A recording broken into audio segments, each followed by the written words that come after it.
మంచిర్యాల జిల్లా Luxettipet BRS party నాయకుల మతి స్థిమితం లేని మాటలను తీవ్రంగా ఖండిస్తున్నామని జిల్లా ఆర్టీఏ డైరెక్టర్ అంకతి శ్రీనివాస్ అన్నారు. శుక్రవారం మున్సిపాలిటీలోని గురునానక్ గార్డెన్స్లో నిర్వహించిన పాత్రికేయుల సమావేశంలో మున్సిపాలిటీ మండల కాంగ్రెస్ నాయకులు మాట్లాడారు. ఈ సందర్భంగా మాట్లాడుతూ బీఆర్ఎస్ నాయకులు కాంగ్రెస్ ప్రభుత్వాన్ని బదనం చేయాలని చూస్తూ ఆపసోపాలు పడుతున్నారు. అందులో భాగంగానే అసంబద్ధ కార్యక్రమాలు నిర్వహిస్తూ సిగ్గుమాలిన చర్యలకు పూనుకుంటున్నారని అన్నారు. జరిగింది బీఆర్ఎస్ నాయకులారా, మీ కళ్ళు కానీ చెవులు కానీ కళ్ళు కనపడకుండా ఉన్నాయా, చెవులు వినపడకుండా ఉన్నాయా? ఈరోజు చూసుకున్నట్లయితే కాంగ్రెస్ ప్రభుత్వం రేవంత్ రెడ్డి ప్రభుత్వం ప్రజాపాలన దృష్టిలో ఉంచుకొని ఆరు గ్యారంటీలను అమలు చేస్తూ ఉన్నారు. ఈ 6 గ్యారంటీల్లో మనకు మొట్టమొదటిసారిగా మనకు జరిగిన గ్యారంటీ ఫ్రీ బస్సు. ఇక్కడ మహిళలందరూ బస్సులో వెళ్ళడం మీకు కళ్ళకు కనబడతలేదా?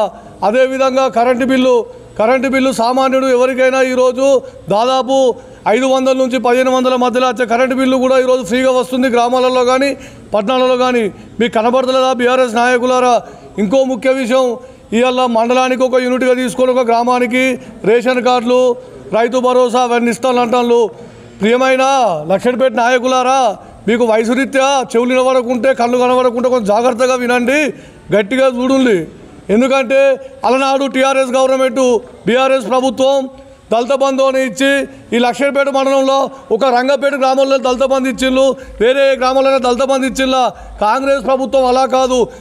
కేసీఆర్ ప్రభుత్వంలో 10 సంవత్సరాల నుంచి ఒక్క రేషన్ కార్డు రాకుండా ఎంతోమంది యువకులకు పెళ్ళయింది. అప్పటి నుంచి ఇప్పటి వరకు ఒక్కరికి రేషన్ కార్డు లేదు. ఈ రేషన్ కార్డు ప్రక్రియ అనేది చాలా అద్భుతంగా, చాలా ఉపయోగకరంగా, అన్ని విధాల ప్రజలను ఆకట్టుకునేందుకు రేవంత్ రెడ్డి ప్రభుత్వం ఒకేసారి జారీ చేయకుండా కొన్ని షాంపులుగా ఒక్కొక్క నియోజకవర్గంలో ఒక్కొక్క మండలానికి ఒక్కొక్క గ్రామాన్ని తీసుకొని అవి షాంపులుగా తయారు చేయడం జరుగుతుంది.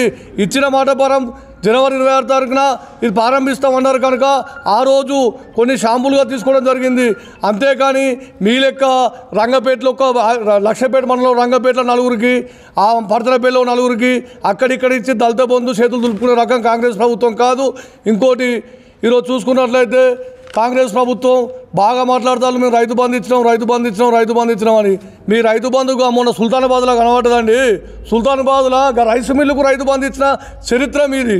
కాంగ్రెస్ ప్రభుత్వం అలా కాదు.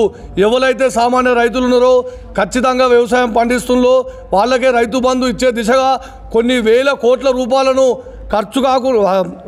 వృధా ఖర్చు చేయకుండా ఎవరైతే వ్యవసాయం చేస్తారో ఆ రైతులకే రైతు బంధు ఇచ్చే విధంగా రైతు భరోసా కార్యక్రమాన్ని చేపట్టడం జరిగింది. అందులో కొంత ఆలస్యం జరగవచ్చు.